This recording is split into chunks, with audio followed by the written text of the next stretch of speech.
Both last names on T, double T and T. I hope. Tomislav Tomaševič.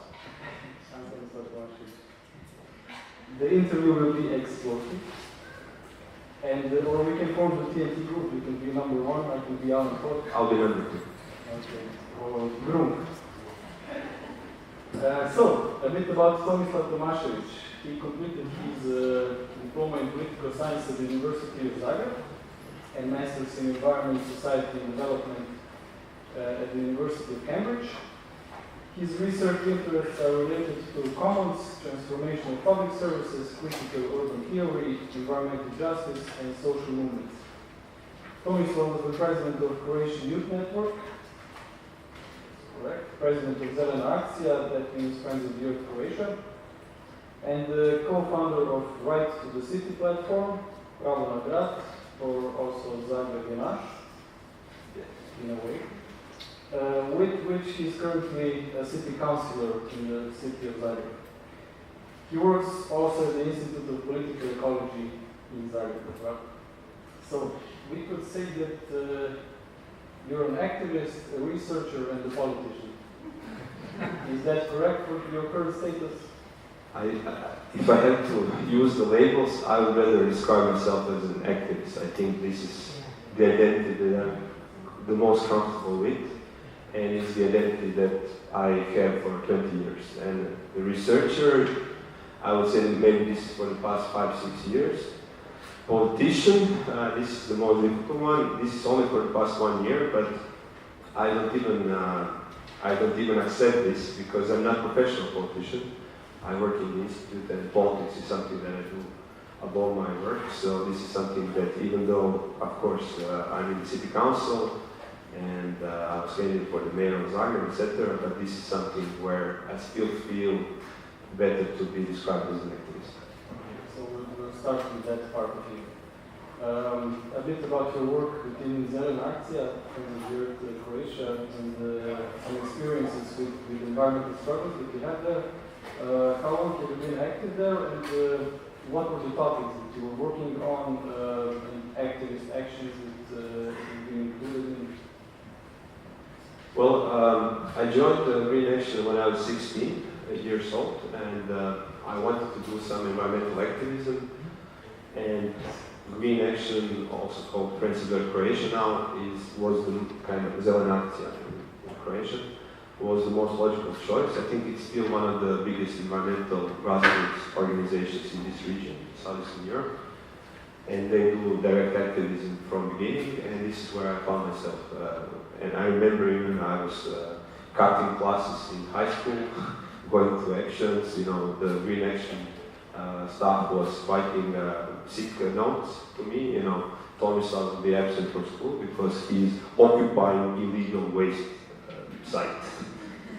And you know, this kind of stuff I found like just recently, and reminded myself of this. And I don't know, slowly this became a part of me and part of my life, and changed my path later in life. And at some point I was chairing President Croatia Zelena Akcija for 6 years. In terms of struggles, actually maybe my first big campaign was against the power plant on coal. So to connect it maybe with the previous presentations today. This was the power plant on coal, which they wanted to build on the Adriatic coast. And we were collecting signatures against it, and we collected a few 100,000 signatures, and we managed to kind of kill the project, so it was not built.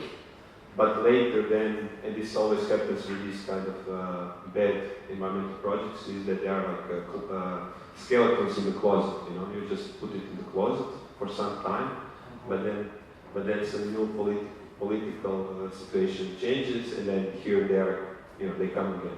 This is the fact with the nuclear power plant in Zagreb, which I keep on hearing for the last 20 years. And well, yes, yes, this is the shared plant that we have, Slovenia and Croatia, Krško. But Croatia wants another one on its own territory. Of course, I mean, you know, this is the right time to build a nuclear power plant. I mean, we were killing this project for 25 years, I think this is the best situation to do it now, because the financial situation is so, good for the nuclear power plant. I'm being ironic here. But also I think in terms of political ecology, to connect it with this, environmental conflicts in Croatia were always pretty much connected with the global economic system, and political economy of these conflicts is something which was explored. We had really some weird situations, like the law on golf courses. Maybe, I don't know if you know about this situation in Croatia. Croatia was the only country in the world which had a law on golf courses, which means that the golf course became the national priority, the state priority of Croatia, because Croatia is supposed to be a touristic country and has only, 4 or 5 golf courses, and the country said we want to build more golf courses. And they did this law with retroactive implementation. So this is one of the few laws in Croatian history which is implemented for the time before the law was adopted. And there's a special parliament procedure for that.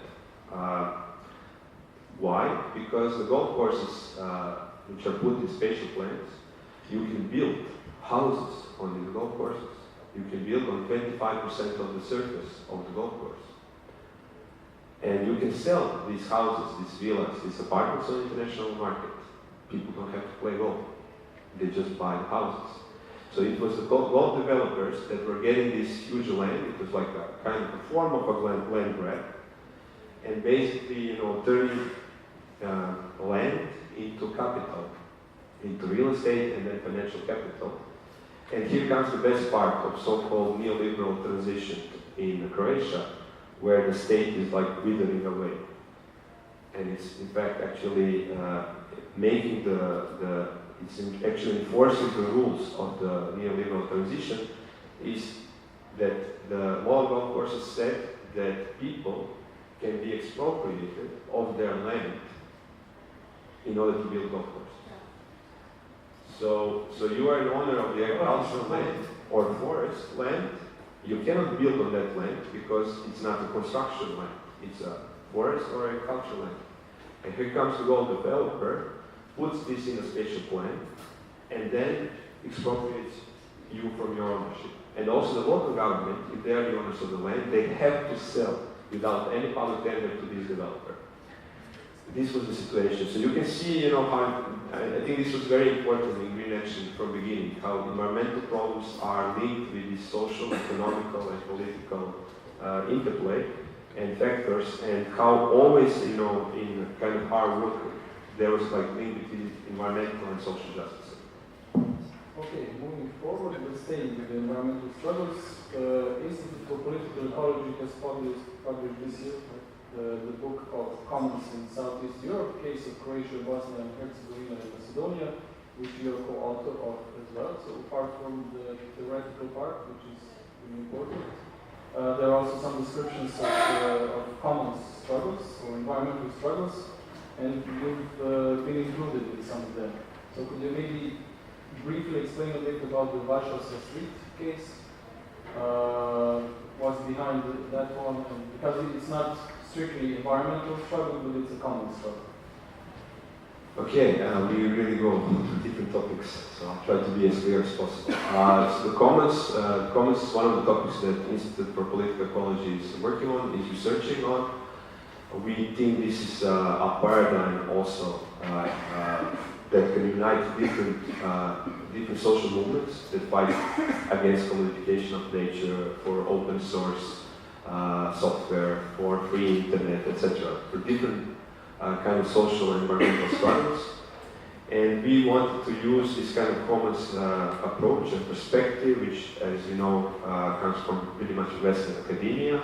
And we wanted to see how this concept fits to this region, how this concept fits also with the institutional history of this region, which is also a bit diverse in terms of feudal system, which was here in terms of the political project of self-managing socialism in Yugoslavia. So how this distinct history is basically kind of connected, how this commons concept can be applied within this context. We did this research to show that although pretty much in Southeastern Europe, I would say, in commons research and in political debates is like a black hole in a global area. And we wanted to show, first of all, that there is research happening within these concepts in the region, but also that there is commons governance practices. We identified some of these commons governance practices in Croatia and Bosnia and Macedonia, doing some field research work, but also we wanted to show the different struggles against, in the same time, commodification of different resources, privatization, but also on the other hand, against the etatization of these resources, where these resources are supposed to be controlled by the state and managed in public interest, but in fact they are managed for private interest of some of the elites which can capture the state. So one of these struggles is Varšavska, and to cut the story short, it was one of the biggest struggles in Croatia, happening for 7 years in Zagreb. And our political project of this municipalist platform called Zagreb Naš is continuation of this struggle. This struggle ended up with the biggest civic disobedience in Croatian democratic history, with 150 women and men being arrested as peaceful protesters by the police, by the state. It was a complete kind of extraordinary situation. The parliament session was stopped in Croatian parliament.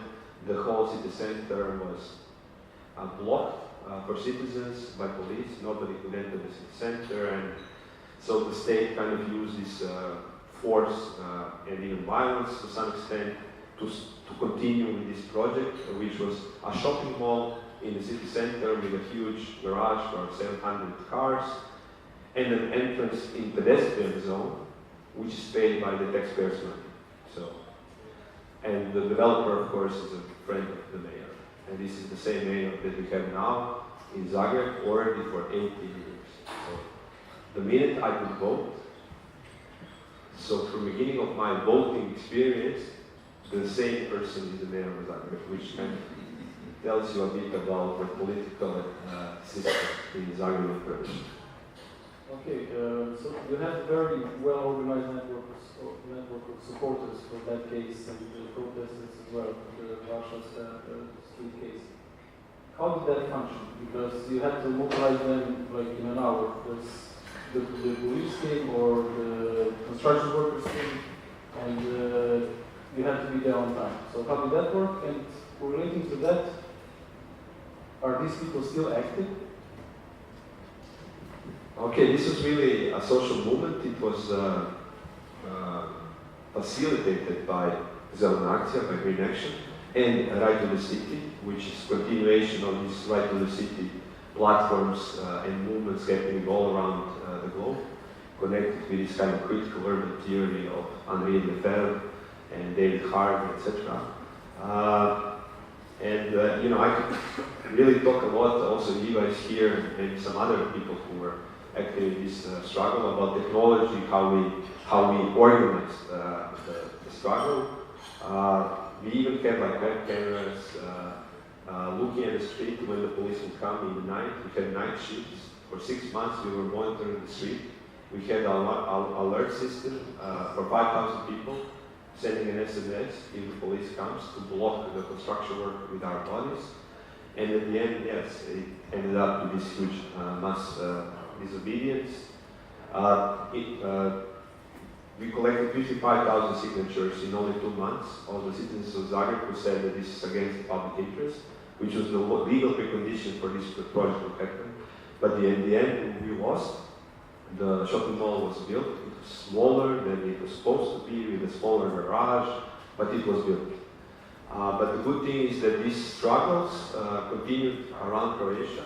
After Varšavska, in Dubrovnik, there was a huge case, as you know, of a hill called Search above Dubrovnik, where they want to do this massive golf real estate project for 25,000 housing units above the old UNESCO city of Dubrovnik.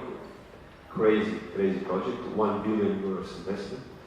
And the struggle continued there, and then it continued in Pula against privatization of the peninsula, which is 1/5 of surface of the city of Pula, being given to concession to one private developer for 99 years. So you can imagine, you're giving into concession 1/5 of the city territory for 99 years for luxurious tourist development.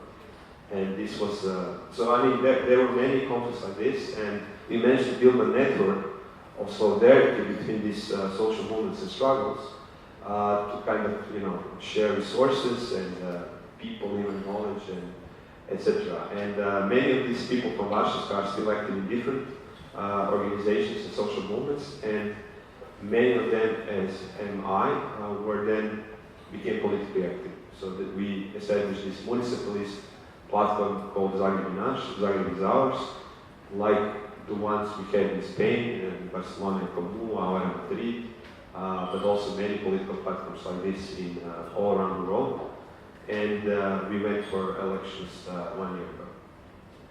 Okay, so if we go to environmental NGOs in Croatia, how are they perceived, let's say, by the public and by the decision makers, and what's their actual power of the environmental civil society, especially in relation to these powerful actors, which some of them already described in the construction sector, business sector, energy sector?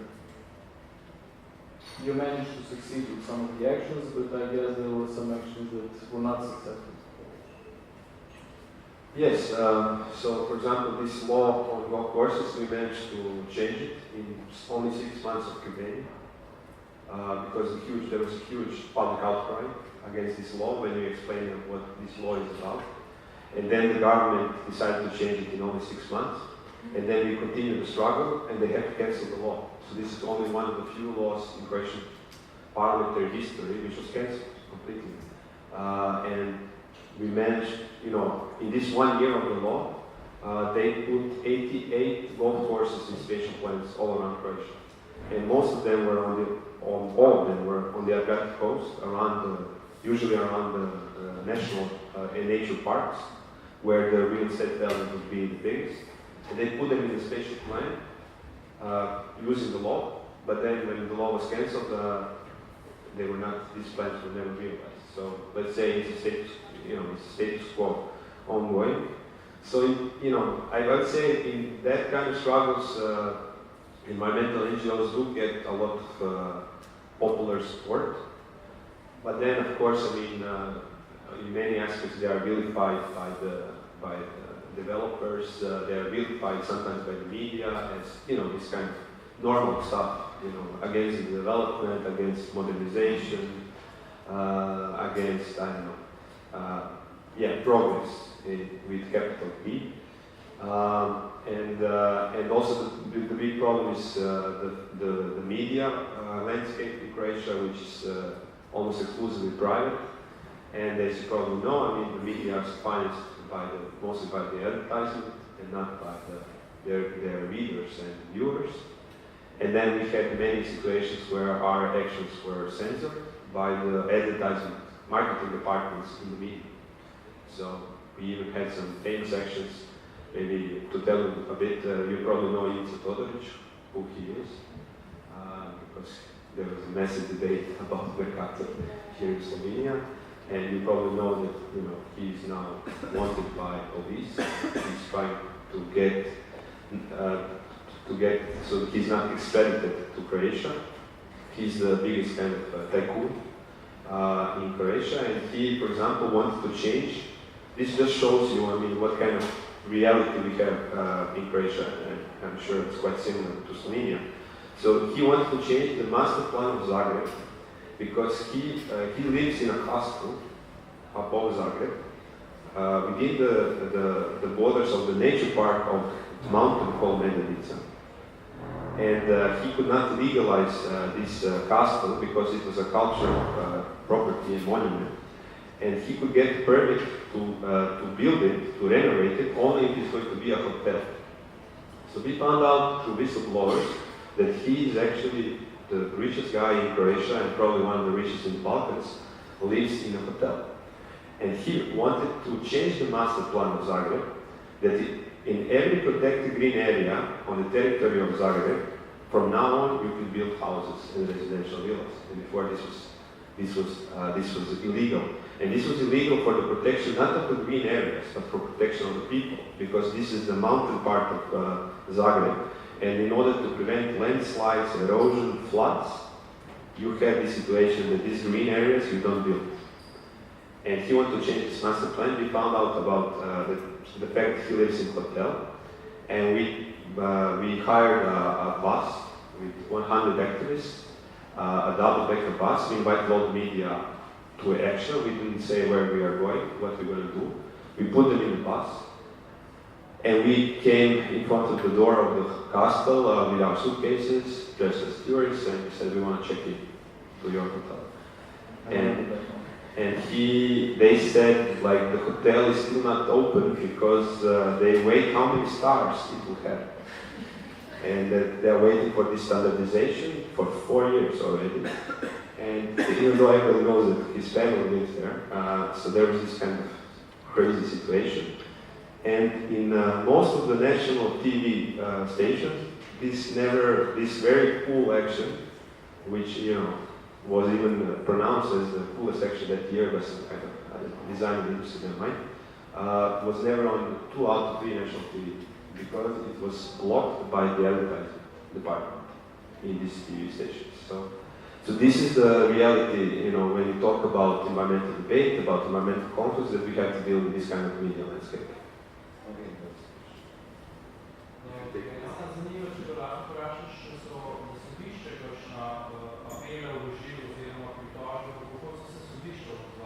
V zvezi s specifičnim primerom. Okay. So do you have any legal actions? So going on court, yes. Being prosecuted, or being the prosecutor? Both.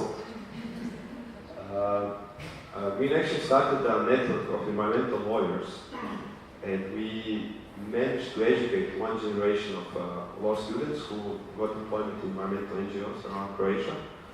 And they have a lot of work because there are so many now environmental lawsuits that NGOs take and citizens take, and then these lawyers help them to write these lawsuits.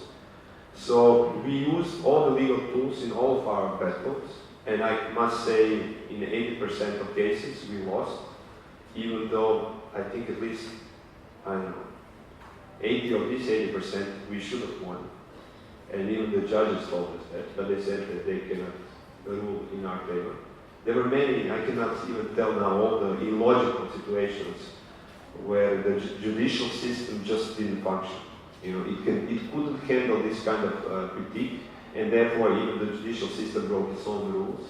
But I will not go into details now, but also there was a situation where we got sued, and for example, when I was the president of Green Action, waste management is one of the very big problems, environmental problems in Croatia, and Ljubljana, maybe you don't know, is a role model for us in Zagreb, because you have 66, I think, % of the recycling rate in Ljubljana, waste separation, and Zagreb is around 12%.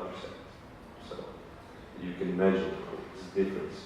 And for example, there was a big situation where the waste bins from wasted paint and oils, this hazardous waste, and it was supposed to be, citizens should bring it to so-called recycling sites and then dispose it there free of charge. But this law was not implemented.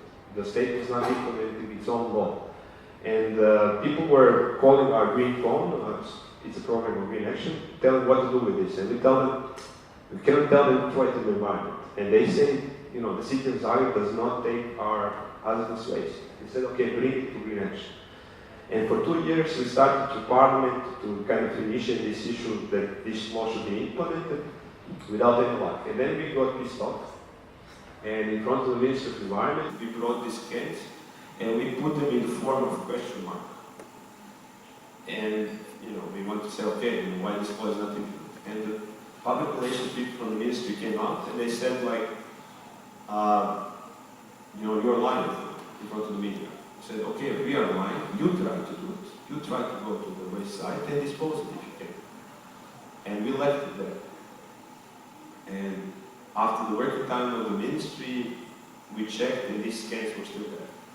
And later this afternoon we collected cans, and next day we got a visit from the inspection of the Ministry of Environment saying that we attempted to illegally dispose hazardous waste into environment, for which accusation is, so we went on court against the Ministry of Environment, and we were threatened to kill the green action because of course hazardous waste can be nuclear waste. We were threatened by 100,000 euros fine, and me as a legal person, responsible person in green action, with 10,000 euro fine. And we went on court for a year, and even at that time the Commissioner for Environment was a Slovene. So even from Brussels they came to Croatia and they said, like, you have to stop this process against environmental NGO who is trying to watchdog that the law is not implemented and now being sued according to the same law. And they said, no, we don't want to. And at the end, fortunately, they lost the case and they didn't appeal. So they knew, that it was too much. But this kind of situation happened. After Varšavska, we had all 150 people that were arrested were sued. We had altogether around 800 judicial processes. We had lawyers working pro bono for every single activist. Me, myself, I think I had more than 10 of those. And when I went to Cambridge to get my scholarship, I had a hard time to explain the British Ministry of Foreign Affairs, how the hell I have all these court procedures, and can I go to UK to study at Cambridge a master's degree or not. But yes, these situations are part of the activist life. I think we are something like TNT group in some kind of armed force realism, technically speaking. I hope majority knows what armed force is. Comic book.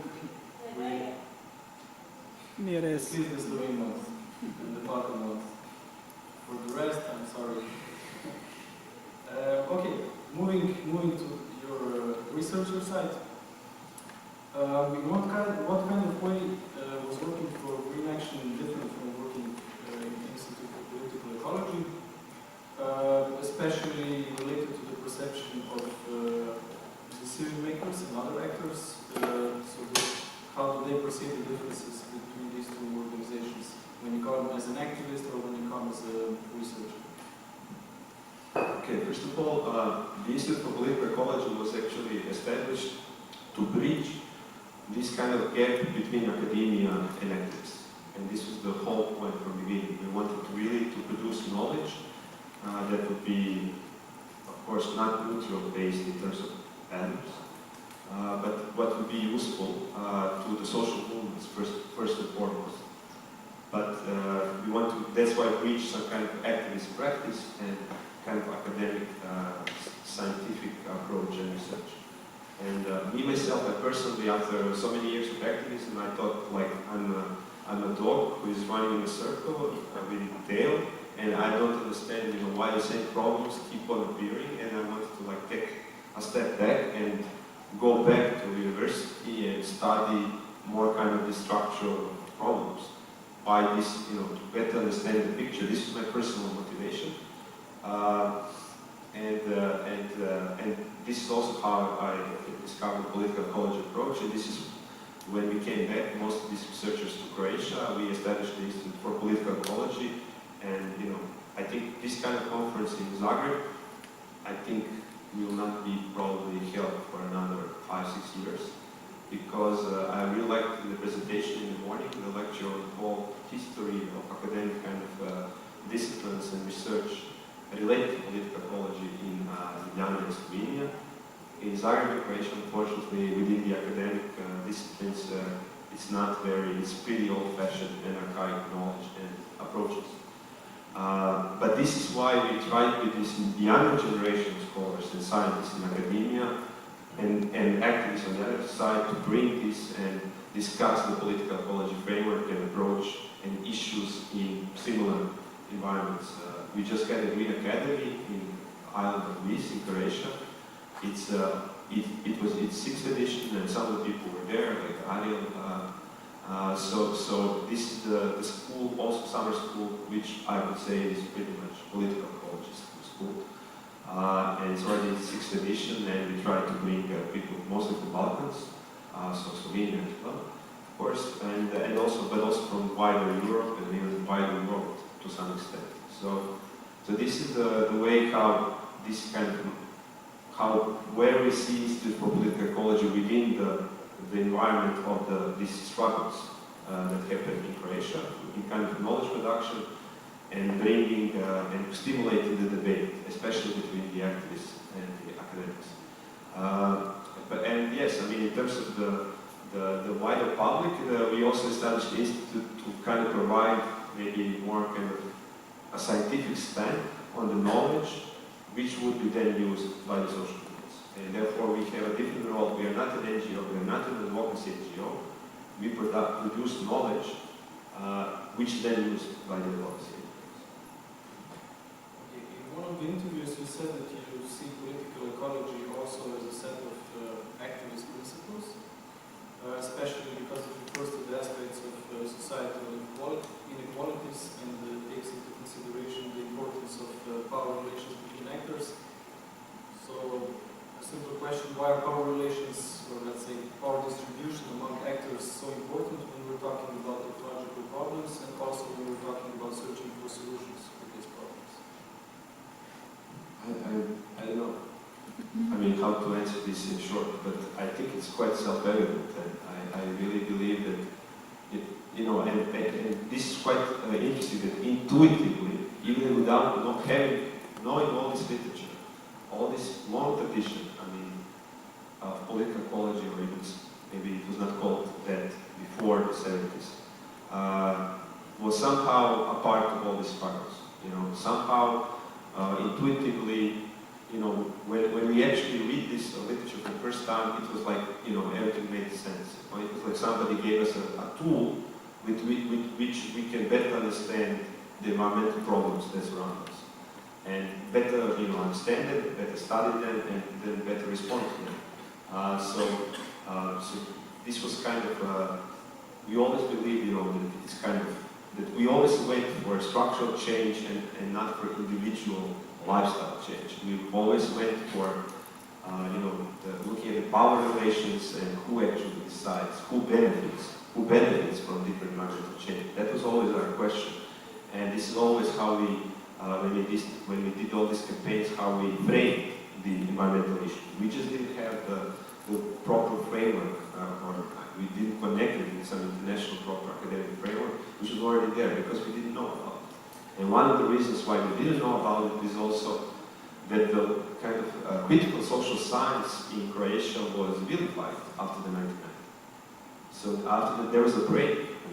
And this I think is a bit different than in Slovenia. I think Slovenian social science were always in avant-garde in Yugoslavian space.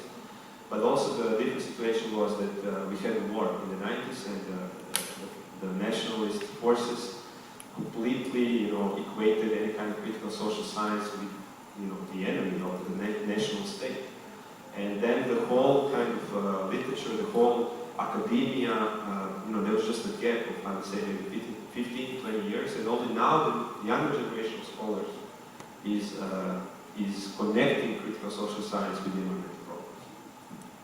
Okay, from the same interview you said that ecological problems are not in the domain of individual and in the sphere of changing individual lifestyle, but are structural problems and they need structural change as well. So a bit elaboration here.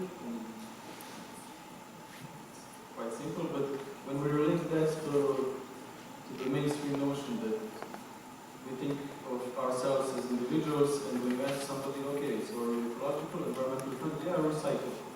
And that's the end line. But the problems are deeper, so how much deeper? But that's one of these problems of this individual lifestyle change approach, which, I also believe there's a space for that. But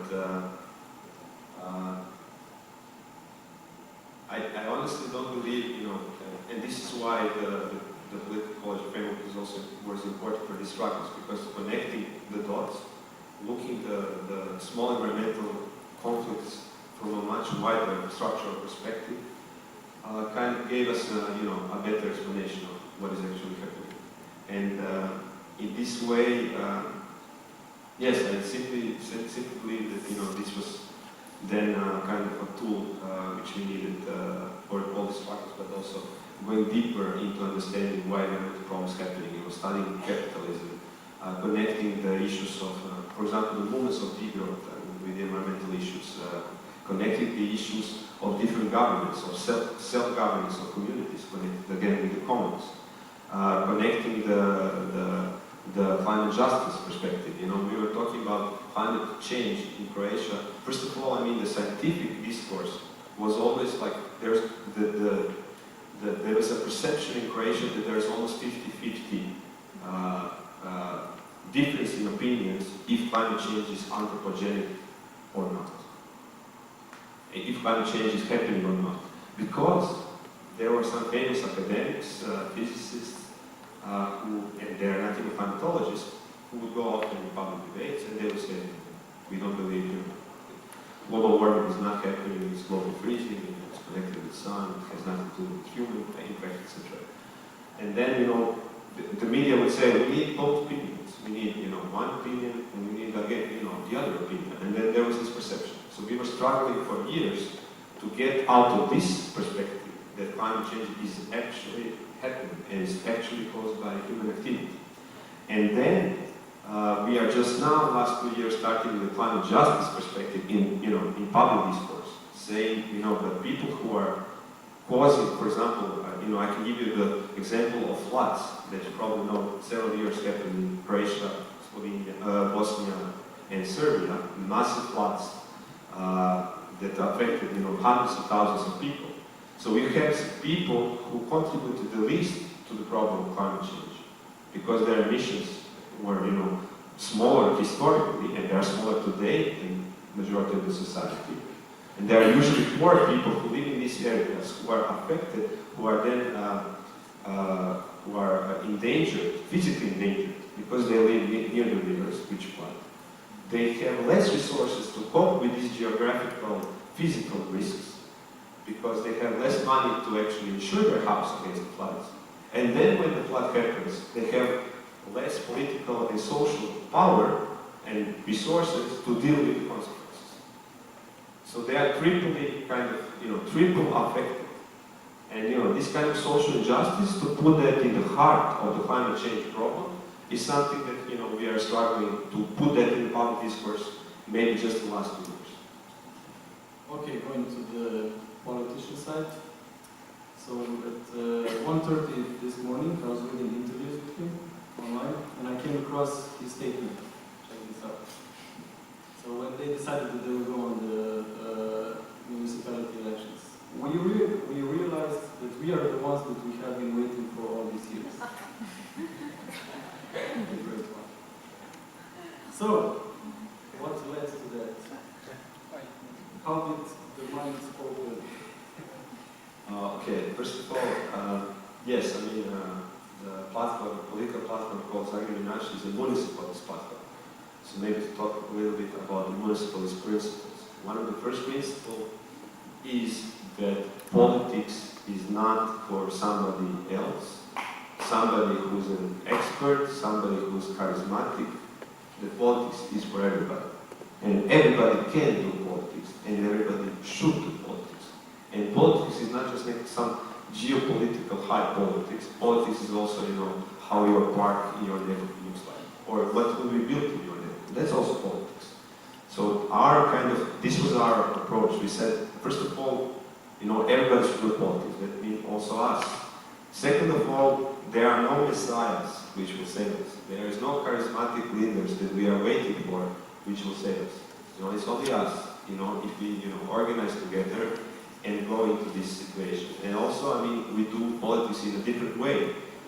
We don't believe, the municipalist kind of ideology says that decisions should be taken on the lowest possible level of the community, where the people can actually decide the most, where people can inform the most, where people can affect, can influence the most, And the other situation is that we try to make a blurry line between inside the institutions of power and outside the institutions of power. We always say that we are with one leg in the streets, with the people, you know, fighting. We are still activists, we are still in protests, we are leading protests, some of the protests in Zagreb still now, and we are also representing the City Council of Zagreb. We have 4 councillors as a coalition of Zagreb Naš, New Left as a Grad and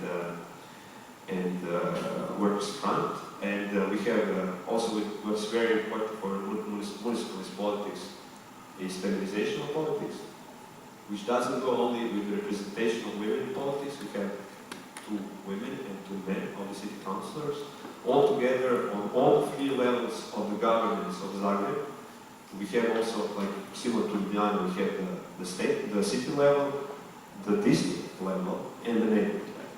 So we have 3 levels. I think we have 17 districts in Milan, so we have similar to Zagreb. All together on these levels, after the elections, we got 70 councillors. Equal number of men and women, because we were the only list with the gender parity on the list. And also, feminization of politics doesn't mean just the representation, but also the way how we communicate. Not essentializing gender roles, but undervaluing some of the practices which are coded as masculine, and then putting up some of the practices which are coded as feminine. And then again, we put the care in the center of our politics. So beside, I would say mostly we were focused in our campaign on public services, mostly those related to environment, like the water, the waste management, but also social services, mostly in education, and the care work. The kindergarten policy was, I would say, one of the 3 top issues that we advocated for. So this is also, I think, a part of this green left municipalist platform, which is called Zagreb. Okay, so what about you personally? The pathway from activist to politician, was that an evolution or revolution? I don't believe in this dichotomy anyway. So I think this all left discussion, revolution, opposite. But yeah, I don't know. It was just that we decided to try to go for electoral politics, but also not just go for electoral politics, but change the electoral politics and still be a part of the social movement. Also, one of the important things is that, for example, we have really collective kind of democratic process in the platform Zagreb. So all the candidates were voted by all the members. Also, we had primaries. We collectively, we have meetings on the council level. We have meetings on the neighborhood level. We have meetings with the members of the city level. We discussed all the most important decisions. And then, all those of us who are representing the city council are kind of, we are more like spokespersons of the collective decision making which we still have going on. We are not representatives, we are more delegates. And we also try to change the way how this representative democracy works by introducing more kind of elements of deliberative democracy and direct democracy and participatory democracy. Not to go now in, we try to put more of this as Zborovi građana, which would be called maybe citizens' assemblies, which are direct democracy tool, which we have in the city of Zagreb. We organized 2 of them for the first time in history. I mean, they were never organized, even though they were in the statute of Zagreb. And we tried to change the governance of the public companies by introducing users and social and unions and different social and environmental groups on the boards, on the managing boards of these public companies. So we tried to kind of democratize the way the city is run. Okay, so the municipalist platform is more the green left side of the political spectrum, we could say. And that combination is not very successful in let's say, the whole region, the Balkan region. How can you explain your success of getting into the city council? And do you think that you can build on that and something can happen also on the national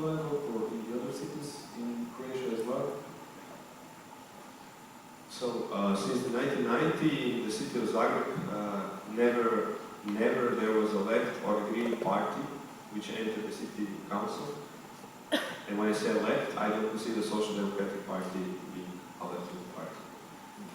So either Green Party or left-wing party, there were many attempts, but so far 91 managed to pass the threshold, which is 5% in Zagreb electoral system. And we were the first ones to do it with 7.7%, so it was more than we expected. And I think why we managed to somehow succeed to enter city council was mostly because we were building on the previous social struggles that we are fighting for in the last 15 or 20 years. So, you know, when there was a political debate on the candidates of the mayor, it was unbelievable how, you know, because we were working on these issues, how soon they became to talk the same positions that we are talking about. But then, you know, there was one big difference. We could always say when we were there, 5 years ago, 10 years ago, 15 years ago, with these people, we were there. So, you know, we had much more credibility than the candidates for the mayor who, you know, now discover the issues and they see what is the popular position, and now they take this popular position. And this was a big difference. And now, hopefully, I mean, we have municipalist platforms, so we believe that local level politics is where people can really, you know, interfere the most and influence the most, but also we are aware that national level laws are changing and, you know, environment for the local politics. And I think if you go for national politics, it will be some kind of federation of the similar local platforms going together. So probably in Dubrovnik, in Pula, and Zagreb. So urban areas, more or less. Well, I mean, what is urban, what is rural is also a good debate. Bigger cities in Croatia. Yes. I mean, those who already have a similar social struggle. So we could say that the topics that you're opening and talking about have bigger part in the political discussion or in the city council now, and also in the media, I guess. I was joking that if I knew when I was an NGO activist that to change because we impose so many issues now on the public agenda, that just by having 4 city councillors. And if I knew before, you know, that as an activist you can put so many issues on the agenda just for running for election, I would do it before. You know? We would do it before because we were amazed how all the political parties all of a sudden started to talk about the issues that we were starting the campaign with, and how soon they took our positions. And, you know, after 20 years fighting against the waste incineration plant in Zagreb, now we have political consensus of all the parties in the area. So, you know, in this way we managed to influence at least the discourse to some level. I mean, we'll see at the end what will that mean in power relations. So how are you perceived by the other parties in the council, by the opponent parties? Positively, negatively? What kind of relations do you have with them? It's a difficult question. I don't know. I think most of them think that we are different, and I think we get even some respect from all the parties in the city council, no matter on their political spectrum. So that we get respect. For example, you know, mayor is trying to buy out majority, and he's buying the city councillors to join his party after the election. So he managed to already buy, I know, 2 Social Democratic Party city councillors. And, you know, they're always trying to change the majority. But we sometimes feel like, how to say this, like bookkeepers, not bookkeepers, bet keepers. You know, when you bet on, I don't know, sports or whatever, and then somebody is a bet keeper keeping the money, and then he's the one who you trust the most.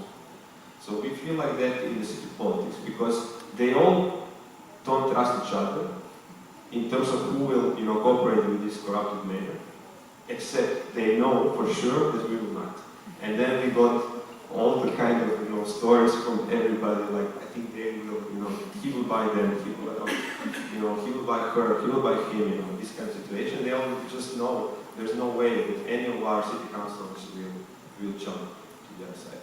So in this way, I think there's a respect, and there's also respect, I think, in content, in the issues, So we are the most active club in the city council. The city council sessions are now 3 times longer than the previous city council, because we actually discuss every single we actually discuss every single issue in the agenda. We propose many issues, and it seems that this is now kind of we get more impact in the media, and if there are elections today, I think we would pass much better than 1 year ago already this time. But you also had some negative experiences as well. A few months ago, I was reading Croatian media, and there was an article, a video, where one of your colleagues from the opponent party is having an argument with you, one-on-one, and he's like, let's go outside, I'll show you there what I need to show you. So how do you cope with that on a personal level, with this kind of issues? So in the city council, the majority is consisting of this mayor for 18 years who was twice in prison. Didn't want to resign, loudly was in prison. This party, HDZ, as you know, the main conservative party who ruled Croatia for most of the period after 1990, also with many corruption scandals, and the far right, which appeared in the same time as we appeared. So in the same time, far right and let's say more far left, green, political parties both entered the city council. First time in Zagreb after the 1990. So it seems that we are really provoking the nerve in our criticism, because 4 months ago I was kicked out from the city council by the I don't know how to call it, security, for calling the mayor on one corruption scandal, which was also the first time, and it was, from my side, I would say peaceful. And then for provoking some of the issues and putting a position where we don't compromise, and also speaking on some issues which are not conventionally a part of the hegemony of the Poletna way, like the sports, the football, etc., which is usually a field of the right wing. They were so pissed off that yes, even it happened that during the parliament session, this as you call him, colleague, wanted to physically fight, and threatened if I don't stop criticizing their position, that and he's, for those of you in Slovenia, they probably know about Thompson. He is the lawyer. So he was even the lawyer who was threatening, and it was recorded on some video.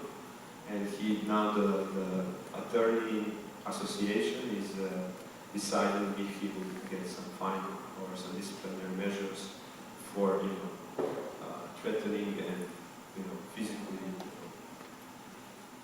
wanted to fight during the session in the parliament chamber. Okay, forgetting about this question and the answer, sticking with the previous one, the positive aspects of being a city councillor, what would you recommend to us? Yes, going to politics, either local or national, is good for your health. What would you say? Well, I don't know if it's good for your health, but life is short, so you have to have a cause, you have to have a meaning in life. So I don't know.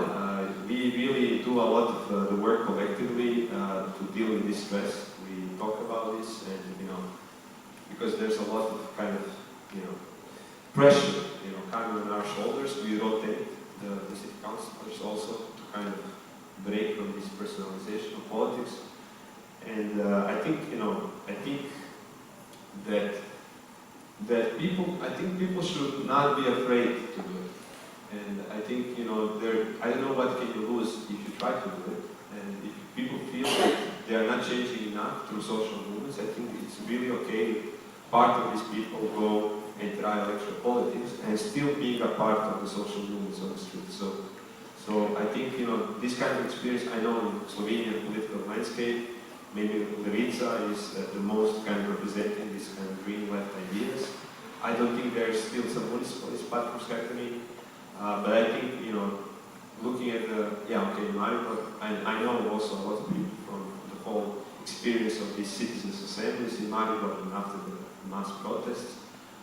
We also cooperate a lot together, but I really believe, you know, that it's really important to engage in electoral politics and being still part of the social struggle industry. Okay, thank you very much. Dear participants, take this as the final thought. Let it roll in your head for a while. We went through all my questions, so I would ask you if there are any questions. Okay, easy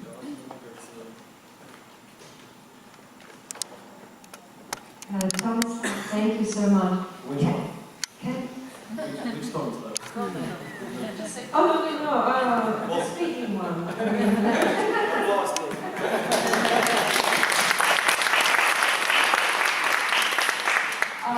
Can I ask you, is there any particular kind of Marxist theory that you have found useful in your political work? I would say mostly the eco-socialist tradition was quite useful, and also Marxist-Leninist tradition. So, you know, kind of, you know, also for many aspects, from the critique of the GDP and all this invisible reproductive labor, but also from the point of personal, you know, and public, you know, the personal is political from the point of the consumption, which is also, you know, which we believe is political and related to environmental footprint, etc., animal rights, etc. So I would say these two strands, and also some urban critical geography, Marxist geography, which I already mentioned, like David Harvey, Will Smith, etc. Lahko se postavlja vprašanje tudi v slovenščini, če kdo želi.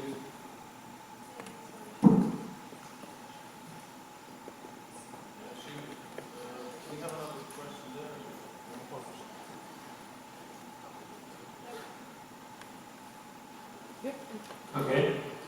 Yeah. Maybe you also, maybe also your opinion that a lot of problems we face go back maybe to a common reason. That's maybe the totality of capitalism and what it does with society and different aspects of it. So I mean, we are observing racism, we are observing sexism, we are observing many issues, also environmental issues, and maybe we can follow back these different phenomena to one cause. And in my view, I see oftentimes that it's easier, or it seems easier, to show this cause and effect chain in terms of environmental problems. It's more visible within environmental issues. Is this also your? Have you also observed something like that, or do you know why maybe for environmental issues, society or many people like maybe in Zagreb are more open or more able to be activated? I'm not completely sure I got your question, and I'll do my best. Feel free to correct me or contribute or ask for clarification. So, so if the question at the end, if I got it right, was if the capitalism as being the prime cause of all these isms, like racism and sexism, etc., is something that could be put more in framing in public discourse, which might then be kind of, if this is something which should be more appealing to the public impression or not. If I understood correctly, that is the question. Okay. So I think, as I said, I think capitalism is still, how do you say, I would say holy cow, maybe. But you know, it's kind of an issue that we don't debate in public in Croatia. It's something which is not to be debated upon. I think there's more tolerance to debate capitalism in Slovenia than in Croatia or Serbia, for that matter. I think a part of that is what I explained in the 90s of the whole nationalist wars, etc. How the whole kind of critical social science perspective was thrown out from the universities and from the media and from the public discourse. And I think there is more and more now criticism of neoliberalism and this, you know, kind of market way of solving all, you know, allocating resources, efficiency, justice, etc., freedom. This is something which is more and more criticized in Croatian media and public discourse. But I would say capitalism is not to the extent it is, I would say, even in Slovenia and especially in some other countries like Spain or Greece or Italy. And for different matters. But this is something where I think there is not much tolerance. I think for this younger generation of Marxists, for example, they, you know, we have this event called Subversive Festival, which happens in Zagreb. It's quite famous because all the kind of intellectual left authors were lecturing there, and many people still, you know, would not declare themselves as Marxists because they have big problems in their academic life, for that matter. So this kind of intellectual freedom, even within the academic circles, which are sometimes, you know, ivory towers, is not existing, and not even in the public discourse, where you will be immediately attacked as somebody who is, archaic, or we are by socialism, it didn't work, or you are an enemy of the state, or you are maybe a Serbian spy, even for mentioning Marx. I was quite, when I studied in the UK, I was shocked with the level of tolerance on different intellectual traditions compared to Croatian universities. And this really transformed me also quite shaped. So I think this is the way, I think the domain where we should start to change this in the academic sphere with this younger generation of scholars, and then I think this will happen also in the public sphere and the political sphere.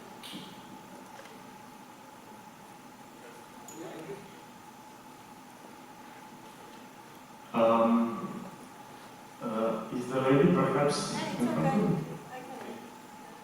Kao prvo, dobrodošli u Ljubljani, hvala na posjeti. I would like to speak a word about the politics in the region and how these factors, ecological struggles in the region of ex-Yugoslavia. So all our republics, they have been struggling with ideological issues in the past 20 years. A lot of nationalism represented in the official politics of Croatia, Serbia, Bosnia, Macedonia, and so on. And I've been observing that these movements, for example, Zagreb je naš, or in Belgrade case, I think they're called Beograd je naš as well. Ne damo Beograd. Ne damo Beograd, tako je. Ne davimo Beograd, da.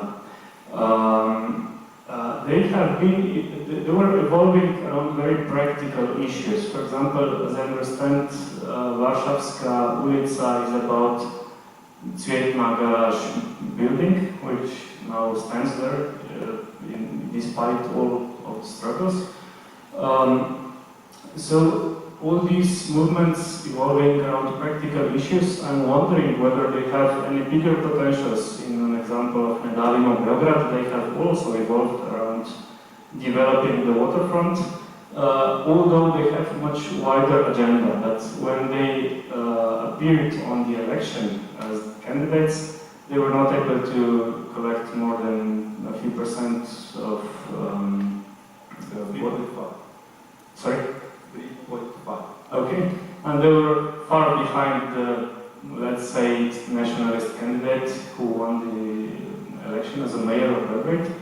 And all these movements, they can be easily in our region marked as communist or pro-Yugoslav if they just want to be a voice for ecology. So I wonder whether you think there is some sort of potential in such practical movements to address more strategic issues of water pollution, climate change in the region, or they're purely practical regarding pedestrian zones and so on? Well, in my opinion, I mean, water and pedestrian zone are on the same levels of practicality and materiality. We are even in Zagreb attacked by some Marxist circles that we talk too much about the water management, the right to water, how many people don't have a sewage system, how many kindergartens we have to build, etc. We were attacked, but by not being Marxist enough. We were attacked that we didn't talk too much about materiality of the problems, or of the injustices, or about the production. I don't understand how we didn't talk. Because these kind of services, even communal services, public services, are considered to be something after we take over the factories in the traditional way and these kind of things. And I personally disagree with this. And so when you say practical things, even Varšavska was not a movement that we formed to protect one street and to stop one square being demolished. It was a conscious movement from the beginning to show on one example what the market forces are doing in the cities in Zagreb, but also especially in the Adriatic coast, where the biggest pressure on the capital of the real estate is. It's usually in the city center of the urban capitals and the coast, touristic areas. So we said, okay, this is the struggle that we should start to show the people on practical example, more structural drivers which are appearing, and that we should fight against. And this is why we took Varšavska. It was a conscious. So this was after we had conferences about the urban critical theory, etc. that we did this. And actually, we managed to do it. And this was, that's why we used the name Pravo na grad.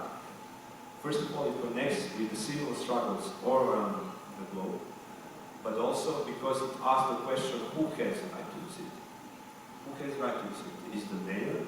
Who has the right to the city? Are developers? Who have the right to the city? Are the citizens? Because some of them are not citizens. They don't have a legal status. Are the people who live in the city those who have the right to the city? Etc. These are fundamental political questions. And this is why we started this. And this was then, for example, connected, these fights in the cities were connected also on the national level. So, I don't know how many of you know about this, but Croatian Social Democratic Party-led government, so-called led, wanted to give already built highways in Croatia to Goldman Sachs, to manage them for next 40 years, 40, to 4 decades. So they wanted to give already built highways to Goldman Sachs to manage them, and the state of Croatia would guarantee the number of cars driving on these highways in the next 40 years. If some cars are missing, taxpayers' money is paid to the Goldman Sachs. And the government guaranteed that the number of cars will exponentially increase in the next 40 years. In return, the state would get cash immediately. And then the Goldman Sachs would get the tolls for the next 40 years. And we managed to, after these urban struggles, on water, on waste management, on public space, on pedestrian zones, etc., we managed to collect a coalition with trade unions, different social movements and trade unions, and we managed to collect. So the only way to start a constitution, to initiate a national referendum by the citizens in Croatia is if you collect 10% of the signatures of the voters in 2 weeks. Not online, but physically, on the spaces where you get the permit from that same government that you are trying to push referendum against. So it's virtually impossible. 400,000 signatures for a country like Croatia we need to collect in 2 weeks. And because of these, struggles from before, because of the coalition with the unions that we managed to do, which was not very easy, I can tell you that, we managed to collect 500,000 signatures in only 2 weeks. And the government at the end was forced to stop this concession agreement. So, these are very, it's very kind of political, and it happened on the national level. So these signatures were collected all around Croatia, not in some major cities only. So, this shows, I think, that there is potential for this kind of progressive politics. But I also believe that progressive politics should not be only about the labels. You say I'm a socialist, and that's it. You say, I'm green, federalist, and that's it. I think we should speak about the content.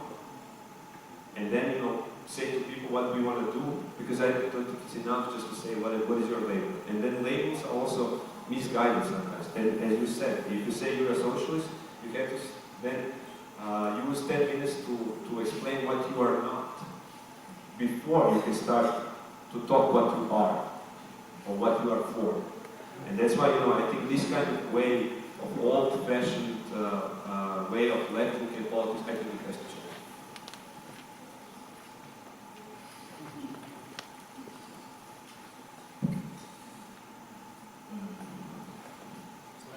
Ja, jaz bom prosila.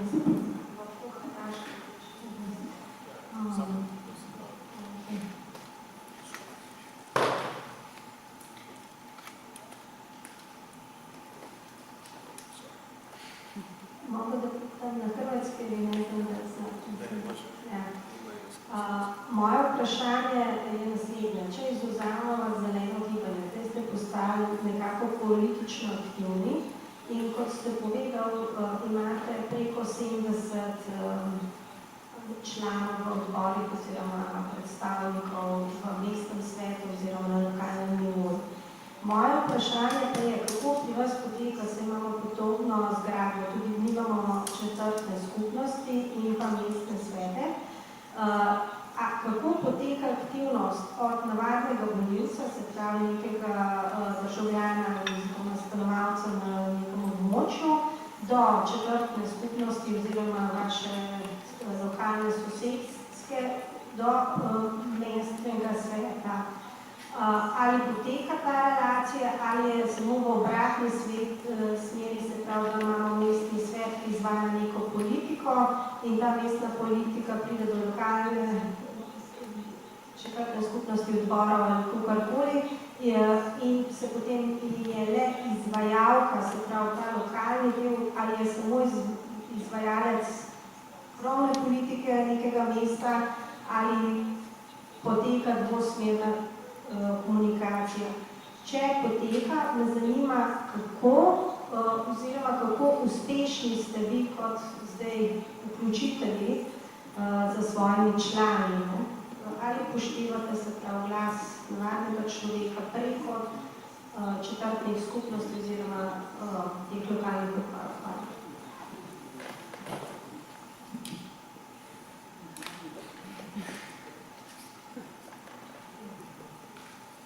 So, I'll try to answer short. So basically, as you said, it's the other way around. So the policies of the city level are dictated to the district level, and the neighborhood level is really almost no power.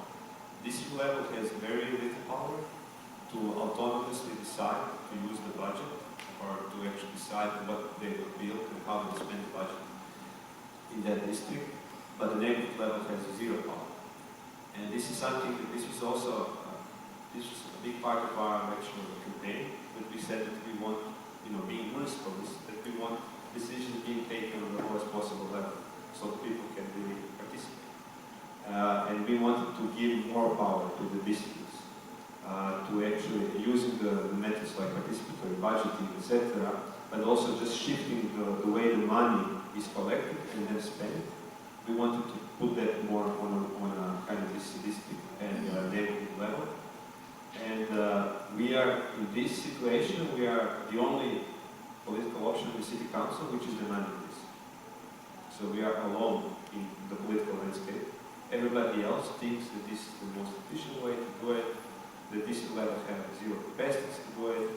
Citizens don't have time to participate, and we should not bother with them. That's why we are elected, to decide for them, etc. So we are in this way the only ones trying to change it, and we also try to implement it. So we are never, we are actually in two districts. We are in power. So out of 17, in 2, we are a part of the majority, the Social Democratic Party. But even though we are in power there, we cannot change much because the public utility companies are run by the mayor. The budget is spent from the mayor office. All the executive government is related to the mayor. And then, and now actually 2 biggest conflicts in the city of Zagreb now are in these 2 districts, where we have power because people demands what they want and don't want are not being met. We organize in these two districts, what I said, citizens assemblies. Citizens assemblies is when you invite 2 weeks in advance all the citizens who live in this district to discuss certain issue, and at the end of the meeting they vote. And this decision is obligatory for the district council. It's a direct democracy tool. And even though it's in the statute, it was never used. Now we use it, but the problem is that even though decision obligates the district council, it doesn't obligate the mayor. And this is, the reality that we are living now. And that's why it's not enough to do this, but after this citizen assembly, we do protest in front of the mayor office with the citizens who demand that their decision is met. They say we decided this, because the mayor says, they decided this because they are in the opposition to me and they have a majority in this district council, and that's why they organize the citizen assembly. And the citizens say this, but still, so far he's not listening to this, and this is the problem. So even though we are there in majority, we are pretty much in the opposition throughout the whole city of Zagreb, which means that we don't have much power in government. Any more questions?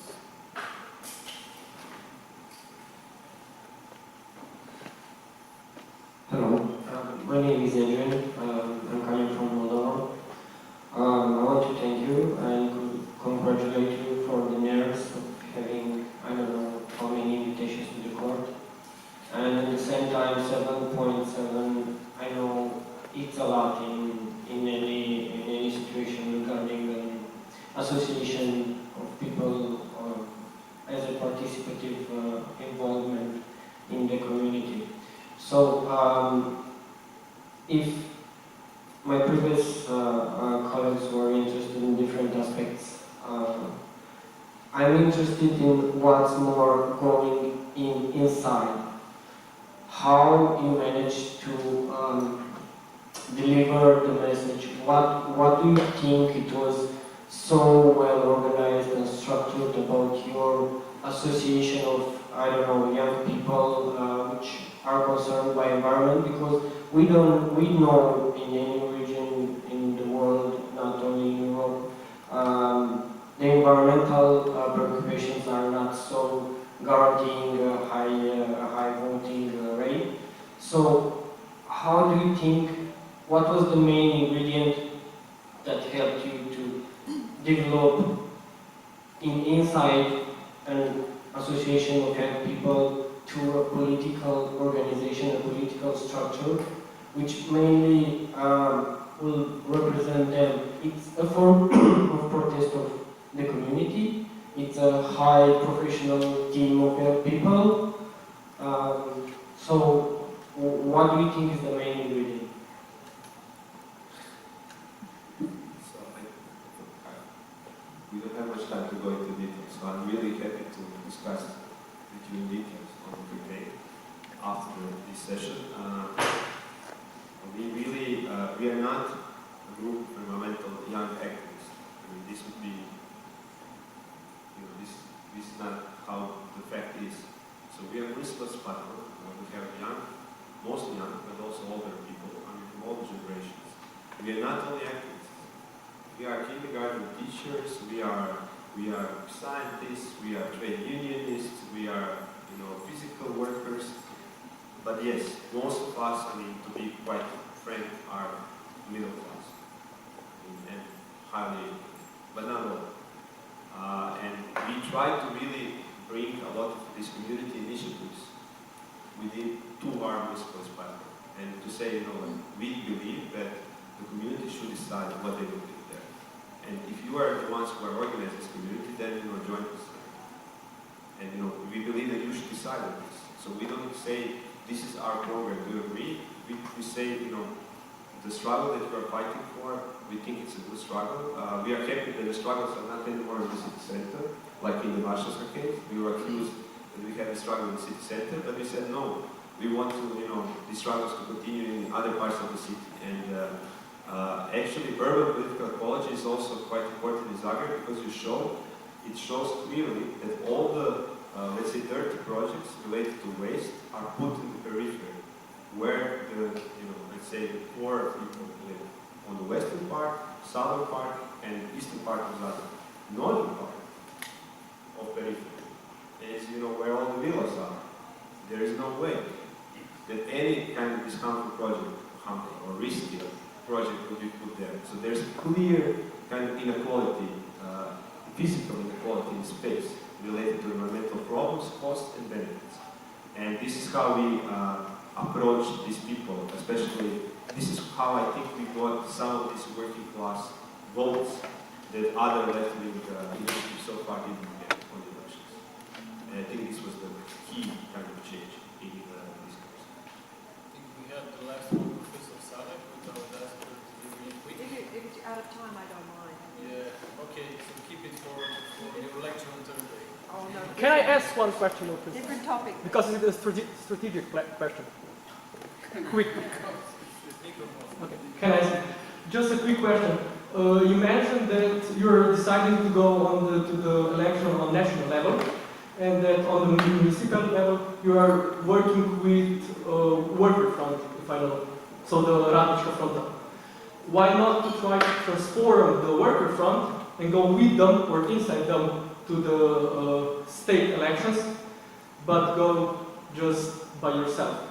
So I'm afraid that you will just fragment, yes, just the process of implementation of left will go.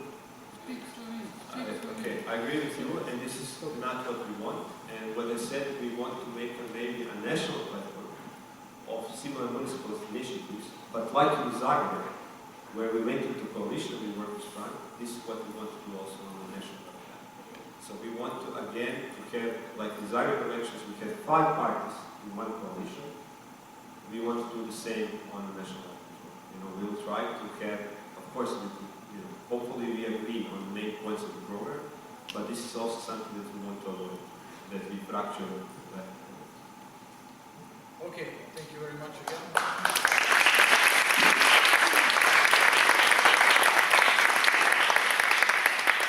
So we finished the first day of the summer school. There are still evening activities. The film starts at 7. It will be here, and at 8 there will be drinks there. And thank you very much for now. See you later